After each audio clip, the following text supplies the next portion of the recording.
Geeks and geekettes, boys and girls, ladies and gentlemen, gats and gittens, madames and messieurs, meine Herren and Frauen, seniors and senoritas, and comic fans all around the globe. Please welcome to Ask Chuck Dixon, another episode where I answer your questions about what I do for a living. And what I do for a living is I write comic books. First question: brick, hard slab. I love the feel of Invasion 55. The art isn't retro. I was hoping for a more Hal Foster look, but it fits the story nicely. Have you thought of writing a War of the Worlds type novel? Yeah, Invasion 55 is a miniseries I did way back then. It's been reprinted. I don't think it's available through IDW anymore. You can look for it on Webtoons, read it digitally. But it was me and Lito Fernandez, Argentine comic book artist, great. And it was my homage to the 1950s sci-fi flicks that I grew up with as a kid.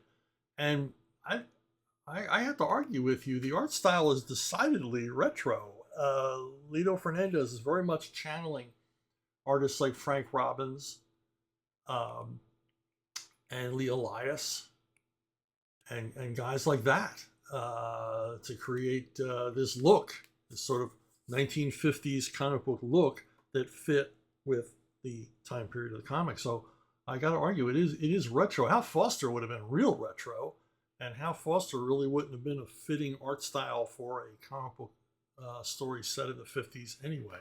Maybe if I wrote a comic book story set in the 1920s or 30s, a Hal Foster style would be good. But you know, artists who can do the Hal Foster style, they're kind of hard to find. There's not a lot of people that draw in that classic illustration style anymore. I mean, there were very few Hal Fosters in Hal Foster's day. So, I don't know why you don't think this is retro. It so obviously is, from the heavy chiaroscuro art and the way that, you know, just the line work and everything else. You know, Lito generally draws in this kind of more cartoonish, classic American newspaper comic strip style. But I asked him to especially lean into it on this project, and he certainly did.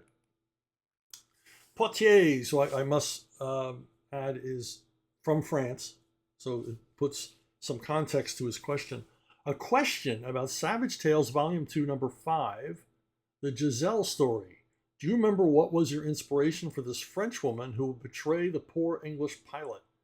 Even her first name was written on his plane.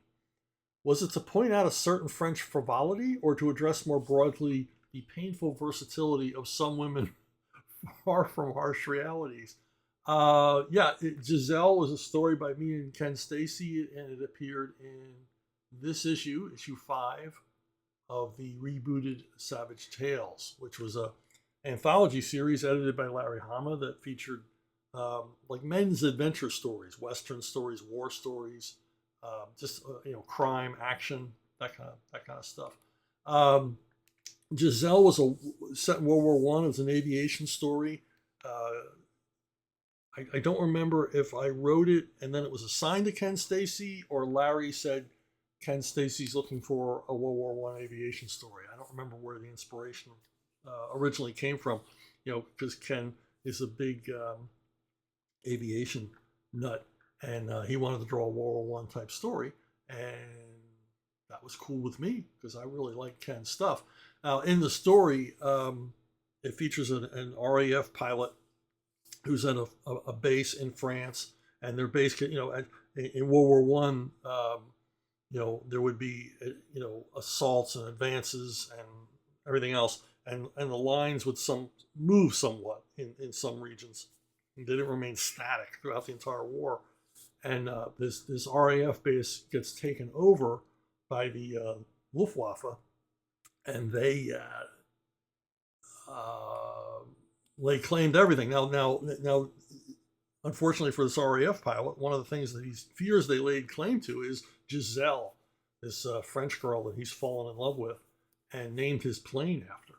and he's very concerned about this. And when he finally gets to return to the base while the Germans still hold it, um, he finds out that she's gone over to the Germans. He finds out that Giselle is pretty much a love the one you're with kind of gal, if you know what I mean. She's a bit of a runaround Sue. Now, the inspiration was not to address French frivolity. To be perfectly frank with you, when I was writing these stories for Savage Tales, I was in the midst of a rather bitter divorce, and my opinion of women was low at the time. Just to bring you up to date, I've been married to my wife now for 37 years, very happily married, and everything else. So everything's cool on that end with me. But at this time, it was acrimonious. Would be a euphemism for how nasty this legal battle got.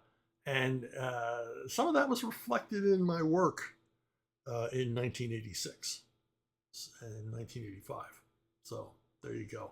So that explains that. No slight on the French. I do not slight the French. As I have been informed by a very good friend of mine who is French, that I am a Francophile. So there you go. Hey, have you subscribed? If you haven't, please do. I'd like to keep this going.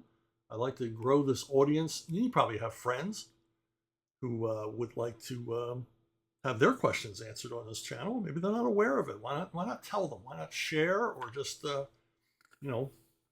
over a cup of coffee, tell them how wonderful it is to ask me questions. Oh God, that was a terrible sell. Kenny Todd.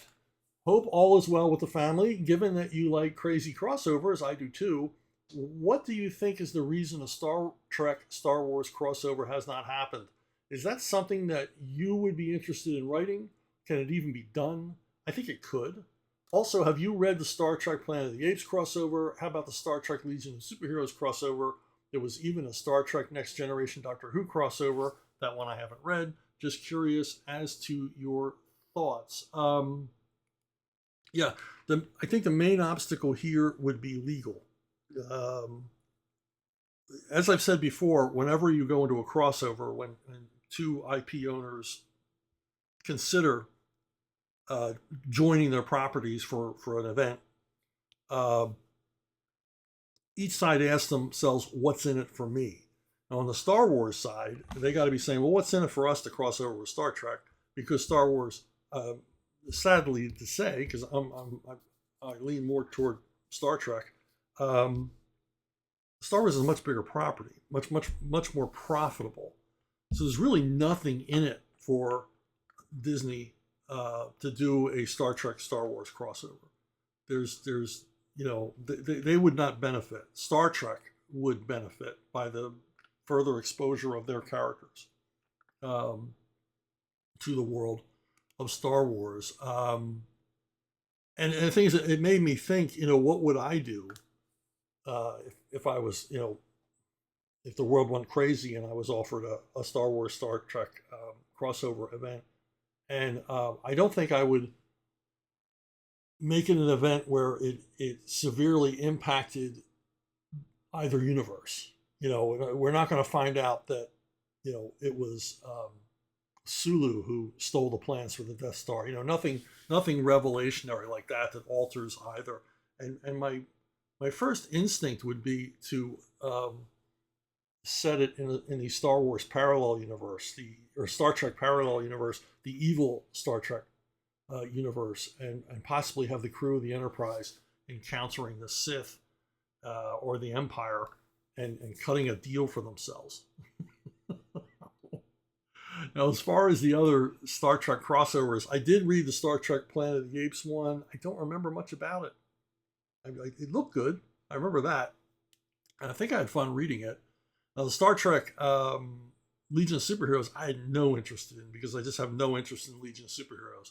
I wouldn't understand the crossover because I'm just not a Legion of Superheroes fan, and I wouldn't know what the hell was going on, or what the significance was, or how terribly clever the writers were in bringing these two franchises together, because I don't get Legion of Superheroes.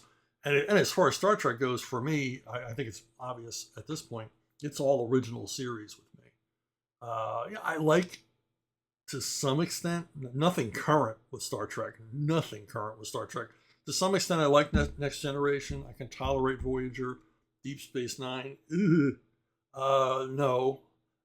Star Trek Enterprise, I enjoyed the second season a lot. I thought it was a worthy attempt to do a Star Trek follow up, but largely I stay away from the new stuff. So there you go. That was probably more answer than you were anticipating. Jason Shepard, it's my experience that people are generally either a Warner Brothers fan or a Disney fan. So who's your guy, Bugs Bunny or Mickey Mouse? It's going to be Bugs. Now, I like both for different reasons, but Bugs, I was exposed more to Bugs Bunny when I was a kid. His cartoons were on every day. And, when you're a kid, you really dig Bugs because he's, his anti-authority figure. Quite frankly, he's a pain in the ass to most people he meets. He's the character that you wish you could be because he gets away with everything. And when you're a kid, you're like, wow, if I could just do that, if I could just say no, I'm not doing that, and make trouble for all the grown-ups and authority figures in my life who annoy me. He's the ultimate anarchist. And in a way, he's the ultimate libertarian because all Bugs wants to do is be left alone. He doesn't want anybody telling him what to do. Generally, you're cool with Bugs until you hassle him, until you flood his rabbit hole or try to shoot him. He's fine. He's probably a cool guy to hang around with until you get on his nerves. You threaten his privacy or his livelihood or his life, and then you're in trouble. Mickey, on the other hand, was never as nuanced. Now, Mickey, in his inception, in like the comic strips of the 1930s, was a plucky, heroic, brave, courageous, kind of reckless daredevil character. And the Disney Corporation bled all of that out of him and sort of just turned him into this, facile boob, this naif, this, just an uninteresting character. He's the perfect company mascot because he has no personality. That said, I mean, I really enjoy the Mickey Mouse cartoons of the 30s, and I like the character generally. It's just he's not what he was. I in addition to the cartoons of the 30s, as I mentioned, I like the comic strips of the 30s, the Floyd Gottfredson era, because those are just amazing stuff. It's terrific comic strips, adventures. But, they just, like I said, turned him into a corporate mascot. But that said, when we get to the comic books, it's a whole different story because of Carl Barks and the creation of Uncle Scrooge and this dense, wonderfully realized universe of duck characters, thanks to Carl Barks. Now, Mickey and Goofy and some of the other characters, they had comic book adventures too. And while they're okay and they're competently done, they pale to insignificance next to the work of Barks, obviously. Because, Uncle Scrooge comics were enormously successful because kids have good taste. They recognized, hey, I'm having fun reading this comic and I want to read more. Now, the Warner Brothers folks, they had comics too, but the problem was they had no Carl Barks, except Barks did write some Warner Brothers characters. He did write some Porky Pig and some others. But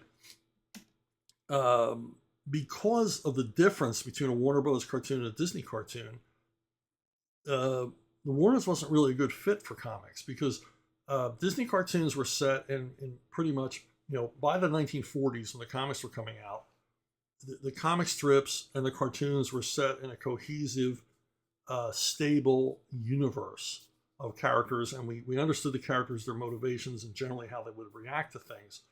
On the other hand, Warner Brothers existed in this bizarre, almost nightmarish, kaleidoscopic vision of a parallel universe, just where everything was chaotic, where existence itself was called into question.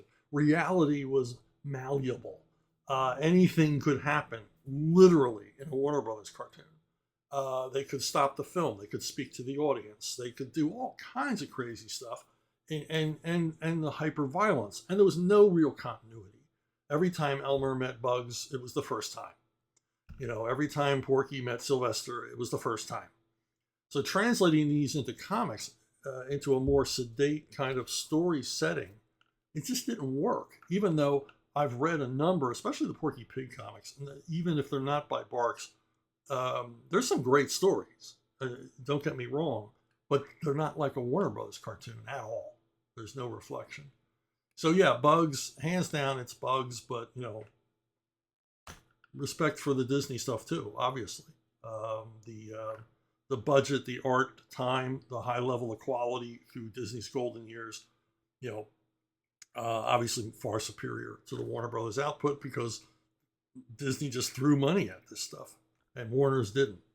The Termite Terrace was aptly named studio for the animators, was just it was just a profit center for Warner's. They really didn't care about whether the cartoons were actually good or not, as long as they kept making money. Okay, Comic Gatekeeper 9746. There's that many of you.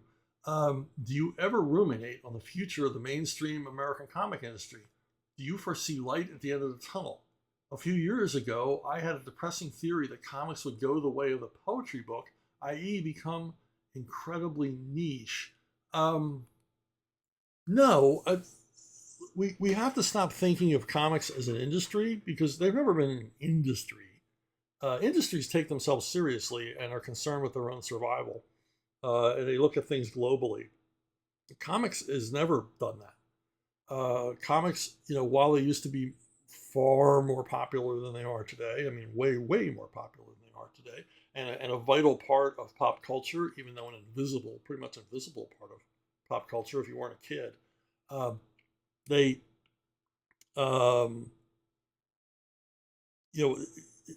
they were always a risky proposition, but it was okay because they were cheap to produce, so they could weather the ins and outs, the ups and downs of the market. Well, these days, since like 2000, when it looks like the comic book industry is on the comic book companies, the mainstream companies, are on a suicide course for the edge of the cliff with both feet on the accelerator.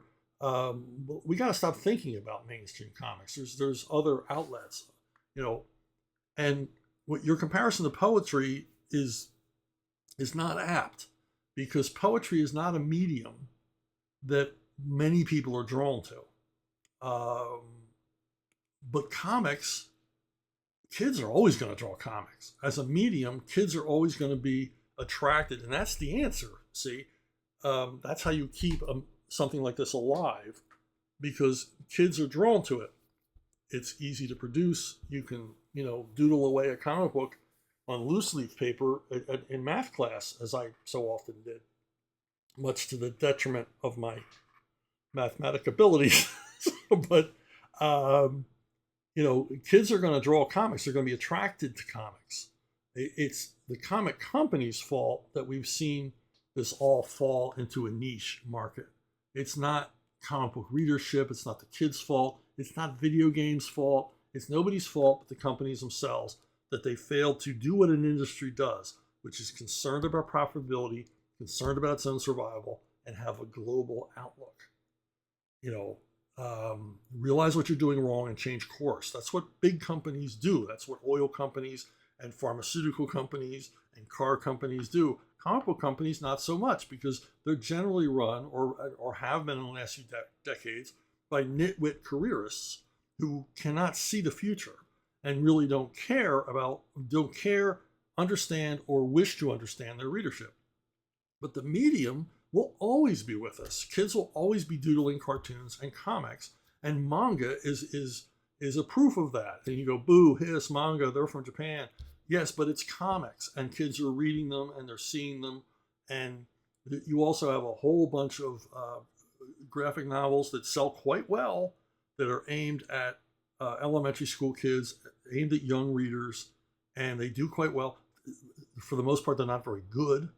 And this is an area that DC and Marvel and IDW and others, if they were smart, would have jumped into, because they could have competed. They could have created material of a much higher quality than some of these major book publishers are creating for kids, and won in that market.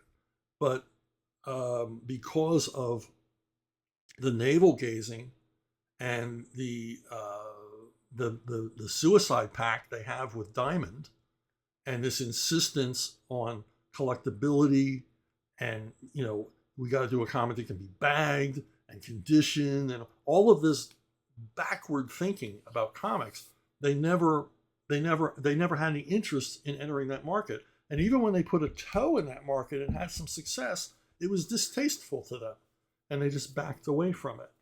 This is an area that CrossGen, when CrossGen went out of business, one of the properties we were looking at were graphic novels for young adults, and we had contracted some creators to create a series called Abatazad, and it was picked up by and put out by Hyperion, Disney's publishing branch, because Disney had purchased CrossGen.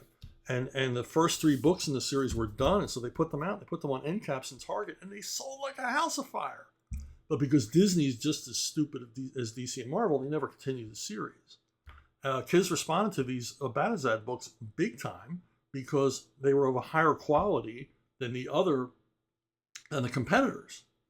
And DC and Marvel could have entered that market, if you understand what I'm saying. But yeah, don't worry about comics. Comics are not going the way of poetry. They're always going to be with us. Kids are going to always dig them, and they're still vital. With manga, with book trade, graphic novels. Kids are still reading comics. They're just not reading Marvel and DC. They're not reading Superman, Batman, and Spider-Man. But that's okay. And maybe Superman and Batman and Spider-Man will make a comeback someday in comic book form. Who knows? Okay. Michael's Gambati. Hi, Chuck. Just curious, who's your favorite Punisher actor? Tom Jane, Ray Stevenson, or John Bernthal? Not the movie series themselves, but which actor was your favorite? I love Ray, but John Bernthal would have been great. They'd had him fight the mafia, human traffickers, instead of that boring CIA cover-up with Homeland Security. So boring. One thing about Punisher Warzone 2008, it wasn't boring. Also, Punisher killed more criminals in the first 10 minutes of Warzone than he did in the 26 hours of the Netflix series. My favorite is probably Thomas Jane, and I think he really liked the character. I think he dug it. I mean, he liked it so much, he made his own short film. If you've ever seen it, I think it's either called Dirty Laundry or Laundry Day. But I think he really wanted this to become a franchise. I think he looked forward to playing the Punisher for years and years and years. Unfortunately, the film didn't make enough money to make that happen. Ray Stevenson was good. I liked him. I didn't like the movie. The movie was kind of a real throwback to 80s style superhero or comic book movies in all the wrong ways for my money. Yeah, it was violent and everything else, but it had something missing. And I'll tell you about it after I look at Mr. Bernthal. John Bernthal was a great casting choice. It's terrific. But unfortunately, in the Netflix series, he's a little too weepy. He's a little too emo. A little too much attention paid to his origin. Always a mistake with a character is but Netflix loves to look back at characters' pasts for some reason. They never let their characters fully move forward into their own stories. There's no second act in the lives of Netflix characters. They just are who they are based on some sort of Freudian trauma in their past. And certainly Frank's driving motivation was the trauma of losing his family. But you can't be that 24/7. Now to review, what was wrong with all of these was that they never had the Punisher involved in quality of life crimes. We never saw him kill a carjacker, a mugger, a rapist, whatever. And that's what, for me, makes the Punisher so cool. That's what makes the Punisher the ultimate adult male wish fulfillment figure. This guy's just going to go out and take care of business, and he's going to take care of business in a way that I can relate to. I personally cannot relate to fighting the mafia or fighting the CIA or fighting the cartels but I could certainly relate to someone who, blows away a guy trying to steal someone's car. And I think that in each of these series, they needed a little bit of that before they got to their main story. And of course, doing a story where the Punisher is against the CIA, I mean, who gives it? I mean, it's just like a Malcolm Bourne story. I mean, who cares? What does that have to do with the Punisher? The Punisher's whole thing is that he's out scaring the crap out of the underworld and reducing crime because they're all afraid of the Punisher. I mean, that's the basis of it. It's a death wish. It's Dirty Harry. That's what you want, and they seem to miss that both in comic form and in any kind of film or TV adaptation. I think Mike Barron got this. I got this. Garth Ennis got this. Every once in a while, you wanted to see Punisher blowing away some street thugs because we can all relate to that. And it makes him a hero to us. He's saving the neighborhood. He's making the streets safer, not just in some battle with some, shadowy organization or room full of, cigar smoking mooks. Anyway, let's move on. J. Morgan Neal, Morgie. Although it seems obvious in hindsight, I'm curious as to the origins of war comics using more realistic art. I suppose the same is true of Westerns and adventure comics. Is that because they knew part of their audience for these were adult men, or at least more mature-minded kids, and superhero and cartoon art wouldn't cut it? Or was it that the ones making them just realized they had to make it look more like life because it just needed to be? Or both. Like I said, it seems obvious, but I just wonder about these things sometimes. Well, stay awake no longer. I think, yes, there was an adult readership for war comics following World War II. I mean, guys read comics, and these comics are undeniably aimed at guys. And also, you had kids who grew up in the World War II era, and later on, you had kids who were the children of World War II vets. And then the added thing that a lot of these artists, particularly in the 50s and 60s, who were doing war comics, served in World War II. So they knew what this stuff looked like. And then you had guys like Russ Heath and John Severin, who were just George Evans, who were real bugs for getting it right, for doing the research, making sure it was accurately presented. And that sort of set the standard across the comic book industry to make these comics look like the real thing. Because if they didn't, it took you out of the story. And they understood that the kids knew if a story looked right or didn't look right. Also, generally, the war comics through the 50s and 60s and especially into the 70s were far more adult, and I don't mean adult in X-rated material, I mean adult in their mature approach to the material. If anything, they became more mature as the years went on. They played around with some silliness in the 60s, but everything got straightened out, because you had things like Sergeant Fury and the Howling Commandos, obvious pastiche, obviously not meant to be taken entirely seriously. But over at DC, very, very serious about the comic book material. And because they realized these are war stories. These are stories reflecting something that actually happened. And millions of people died. We can't present these as merely adventure stories. We have to show the other, but they are adventure stories. They're action shoot 'em ups, but we're paying heed to and showing some respect for the core material and the grimness and regrettableness of war as a human venture.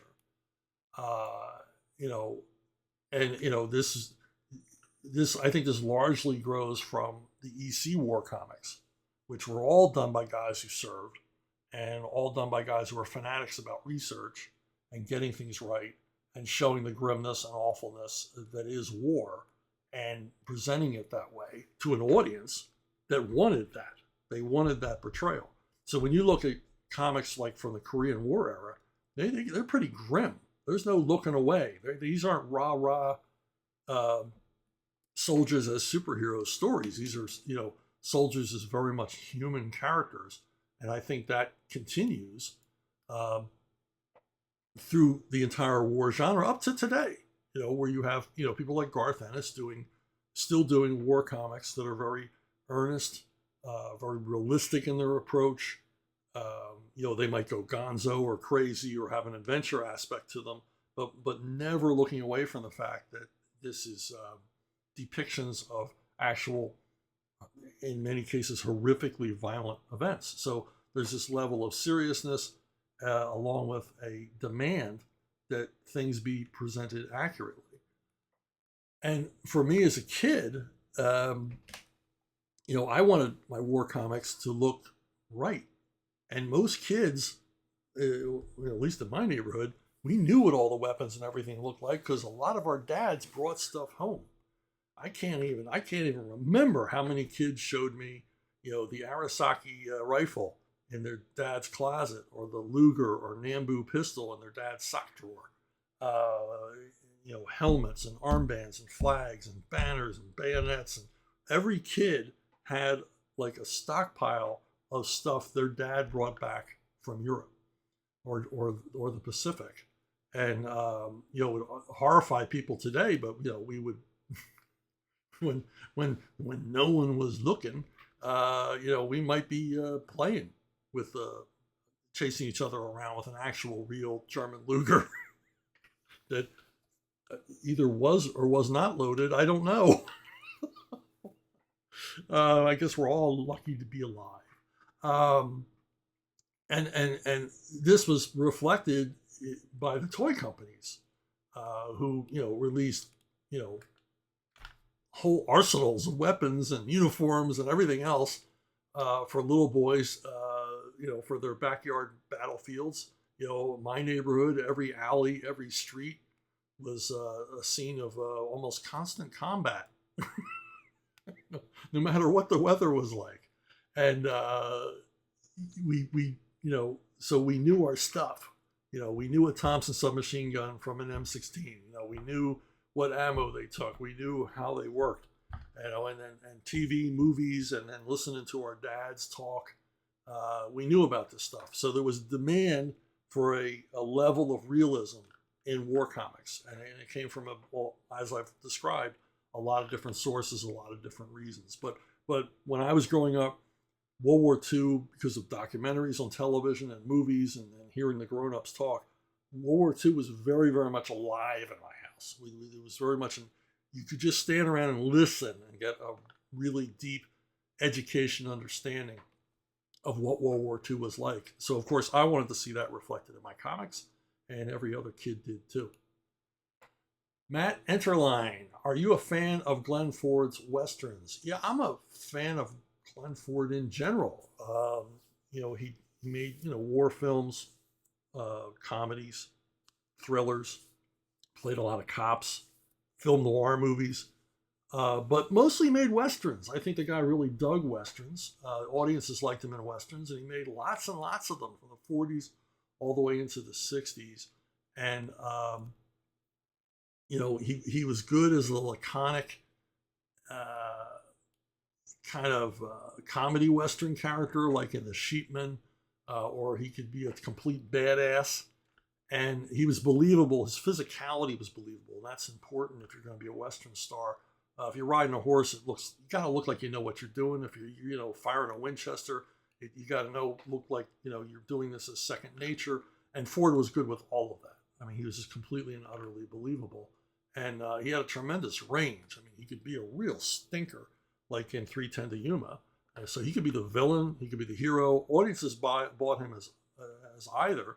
And a lot of very, very serious directors loved working with him. Delmer Daves, among others, really liked working with Ford because he's a consummate professional and, all around, believable as a tough guy.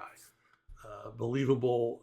There was a genuineness about Ford that comes across in all of his roles, whether he's playing, a comedic cowboy down on his luck, or some hard case gunfighter looking for trouble.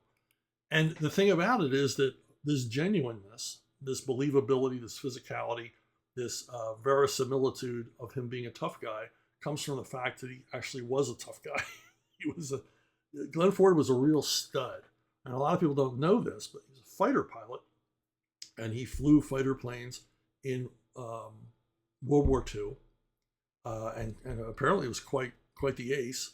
And then he became a jet fighter pilot, flew in Korea, and ultimately flew jet fighter missions in Vietnam.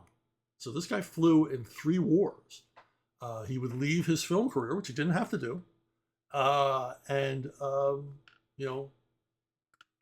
take off for the wild blue yonder. So he was the real deal. And people from the time said, he was a genuine tough guy. He didn't want to, nice guy, but you didn't want to cross his path. You didn't want to get Glenn Ford angry at you. And that's the way they used to make movie stars. They were real guys, came from real life, came from hard knocks, the Depression, World War II, forged these guys so that when they played these macho roles, it was for real. There wasn't a stretch. Okay, Travis asks, I was listening to a podcast that covers the history of the Terminator at Now Comics. There's a whole podcast devoted to that? When discussing All My Futures Past, the host mentioned you were the best writer to date on the series and was wondering if you were rushed by the publisher on issue 2. Probably not if you worked well ahead back then as you later did. Have you any good, interesting stories about the Terminator? Yeah, it all looked very promising. Like everything at Now, Now Comics had a problem because they ran out of money, and they either ran out of money or were doing things with the money they shouldn't have been doing. I don't know what, but there was some malfeasance going on there, and Now Comics became Later Comics as they weren't paying, and there's the problem. And we started out really good with me and Ricardo Villagran working on the Terminator, and Villagran painted the cover. It's a lovely, lovely Terminator cover, and painted all the interior pages. So a really, really handsome looking first issue here. The problem came is when Now just delayed payments and delayed payments and delayed payments. And so the second issue, I kind of wanted to wrap the story up. I don't think my writing was rushed. I certainly wasn't rushed in writing it, but the art was certainly rushed. We Lenin Del Sol filled in for Ricardo Villagran because Ricardo would not come back to do the second issue, and I can't blame him if he wasn't getting paid or if payments were delayed. He had no reason to jump back on, and Lenin Del Sol had to fill in a very short time period. So I think that's why the podcaster thought the issue was rushed. It wasn't rushed by me. I didn't race through the script, but the art was certainly rushed. Lenin Del Sol didn't have the time to put in that Ricardo had put in to detail and everything else. So this stark difference in quality from one issue to the next. So hey, before I let you go, one more thing. This is the 200th episode of Ask Chuck Dixon. There's been 200 of these. It's pretty amazing.